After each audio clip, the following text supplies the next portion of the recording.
Oke, selanjutnya kita bahas untuk benda pada bidang miring. Ya, benda pada bidang miring. Tadi kalian sudah memahami, mencermati bersama video tentang trigonometri dasar ya, sinus, kosinus, dan tangen. Nah, di sini nanti akan kita aplikasikan materi tersebut. Ya, akan kita aplikasikan pada materi tersebut untuk mengetahui besar nilai besar gaya normalnya. Oke, tadi kalian sudah memahami bahwa saya gambarkan di sini ya. Jika ada sebuah segitiga siku-siku dengan sudut alfa di sini misalnya, maka ini adalah sisi depan alfa, ini adalah miring, ini adalah samping tadi ya. Sinus itu adalah perbandingan sisi depan dan sisi miring ya, sin demi. Kosinus adalah perbandingan sisi samping dan miring. Tangen adalah perbandingan sisi depan dan samping. Nah, ini untuk apa? Untuk kita aplikasikan untuk mengetahui besar gaya normal. Oke. Gaya berat di sini, ya tadi ini ya, ada benda yang terletak pada bidang miring, ya, karena bendanya ini memiliki massa, maka dia memiliki gaya berat. Karena dia berada pada medan gravitasi bumi, maka gaya beratnya itu menuju ke pusat bumi, ya, V. Asal kata dari weight, ya. Nilainya adalah hasil kali antara M dan G menuju ke pusat. Kemudian benda terletak pada bidang miring, dia menempel di bidang miring, maka benda ini dikenai gaya normal dari bidang. Arahnya tegak lurus bidang. Ini N. Oke. Nah, kalau kita perhatikan di sini, V dia bisa kita jabarkan menjadi komponen-komponen W, komponen gaya berat. Seperti ketika kalian mempelajari materi vektor, Bumi harap kalian masih ingat ya, materi vektor. Jadi W ini dia kita jabarkan, bisa kita jabarkan menjadi komponen yang searah dengan sumbu X dan sumbu Y. Ini komponen yang pertama, ini adalah komponen yang kedua. Ya, ini saya gambarkan di luar, misalkan ini kan ada garis V ya, garis gaya V ke bawah V, maka dia bisa kita jabarkan menjadi komponen. Mungkin kalian masih ingat kalau misalkan kita gambarkan koordinat kartesius ya. Jika kita gambarkan koordinat kartesius seperti ini, misalnya ini adalah sumbu X, ini adalah sumbu Y, ya, maka W ini bisa kita jabarkan menjadi komponen. Yang pertama itu kan ini, ya. Nah, ini, yang kedua, dari ujung W ditarik tegak lurus, memotong sumbu, kan ini. Nah, ini ya. Oke. Alfanya atau siku-sikunya di mana ini siku-sikunya? Siku-sikunya kan di sini ya. Ini siku-siku, ini siku. Ya. Nah, kalau kita perhatikan misalkan kemiringan bidang. Kemiringan bidang ini adalah alfa, ya. Maka kita perhatikan ada 3 buah segitiga yang sebangun. Segitiga 1, ya kan? Segitiga 2, yang ini. Segitiga yang ketiga. Oke. Alfa yang pertama untuk segitiga yang pertama kan ini. Alfa yang kedua untuk segitiga ini, alfanya di mana? Siku-sikunya ini, alfanya kan di sini. Ya. Ya enggak? Ini siku-siku. Ini siku-siku. Yang pertama alfanya ini, yang kedua alfanya ini, ya. Jadi di sini ini alfa, ini alfa. Siku-sikunya di sini. Oke, ini adalah 3 segitiga yang sebangun, ya. Nah, kalau misalkan kita sudah mengetahui ini adalah nilai Vm kali G dan diketahui ini adalah alfa, maka kalau kita perhatikan dulu untuk yang segitiga ini misalnya. Nah, kita punya ini V, alfa, dan sisi yang ini. Kita akan mencari sisi ini. V ini, garis gaya yang gaya berat ini V, itu sebagai sisi apanya alfa berarti? Siku-sikunya ini. Berarti ini sisi apa? Miring, ya. Ini sisi miring. Ini sisi apanya? Samping, ya. Ini sampingnya, ini miringnya. Untuk segitiga yang ini ya. Segitiga yang ini. Ini samping, ini miring. Yang membandingkan sisi samping dan miring itu mana? Kan cos, ya. Cos sami, cos samping miring. Maka di sini kita bisa tuliskan cos alfa itu kan samping per miring, ya. Ini adalah komponen V. Katakanlah misalnya ini samping, kita tuliskan saja samping ya. Per miringnya adalah ini kan V, ya. Maka komponen samping ini adalah nilainya kan perkalian ini ya.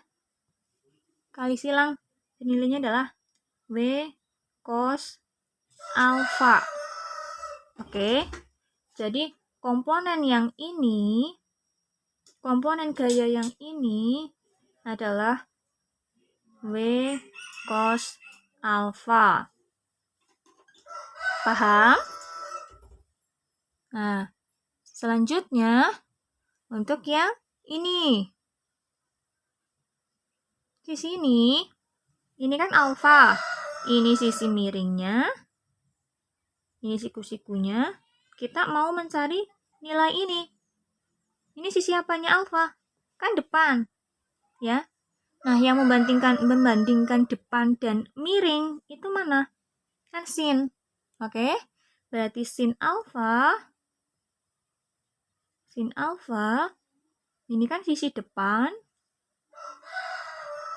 yang ini kan dibagi dengan sisi miring. Sisi miringnya itu kan ini per V. Jadi sisi depan yang ini, komponen V yang ini nilainya adalah hasil kali ini V sin alfa. Oke, jadi komponen yang ini itu nilainya adalah V sin alfa. Ini V cos alfa, ini V sin alfa. Saya tuliskan ya. Kami tuliskan di sini, ini V M kali G. Yang ini adalah komponen V cos alfa. Komponen yang ini adalah V sin alfa. Ya. Nah, ini untuk apa? Untuk mencari besar gaya-gaya normalnya. Oke, di sini. Kalau kita perhatikan pada arah sumbu ini, bendanya bergerak apa tidak? Tidak kan ya, benda diam. Maka pada komponen atau sumbu ini berlaku hukum 1 Newton. Berlaku hukum 1 Newton karena dia diam. Jadi sigma F sama dengan 0. Nah, yang satu garis dengan gaya normal itu siapa? Yang satu garis gayanya itu siapa yang segaris? Kan ini dan ini. Ya kan? N dan komponen gaya yang ini. Sehingga Kalau kita perhatikan arahnya kan satunya ke atas, satunya ke bawah. Ya, ini loh. Ini, nah ini. Bu, kok nggak yang W atau W sin, Bu? Ini kan nggak segaris. Mereka tidak sejajar. Garis-garis gayanya itu tidak sejajar. Ini, ya. N ini sejajarnya dengan yang komponen W cos alfa dengan arah yang berlawanan. N-nya ke atas, W cos alfanya ke bawah, sehingga sigma F-nya di sini N min W cos alfa sama dengan 0. Ya, sehingga N nilainya sama dengan, ini tanda negatif, pindah ruas, sehingga W cos alfa. N nilainya sama dengan W cos alfa. Ini. Nah, kalau misalkan ada benda terletak pada bidang miring, ini kita bahasanya masih bidang miring yang licin ya. Bidangnya masih bidang licin. Kalau misalkan bidangnya ini licin, bendanya akan bergerak apa tidak?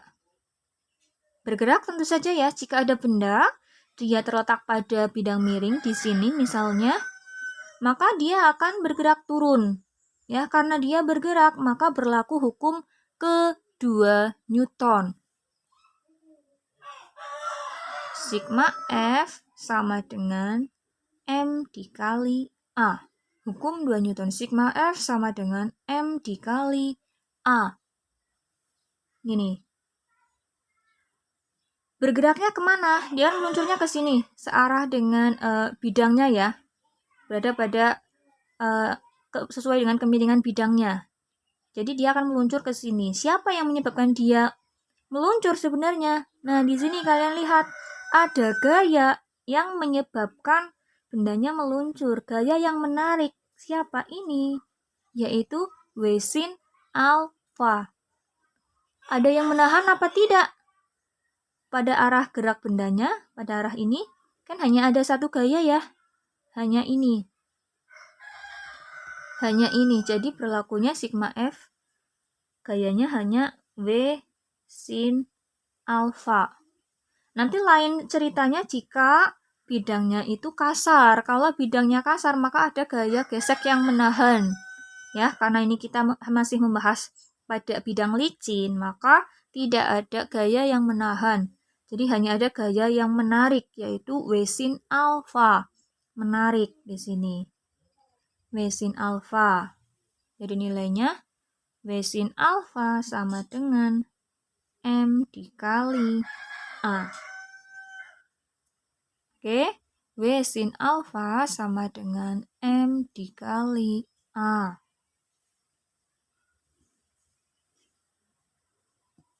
Seperti ini. Silahkan dicermati terlebih dahulu. Bu, ini untuk apa sih, Bu? Yang ini?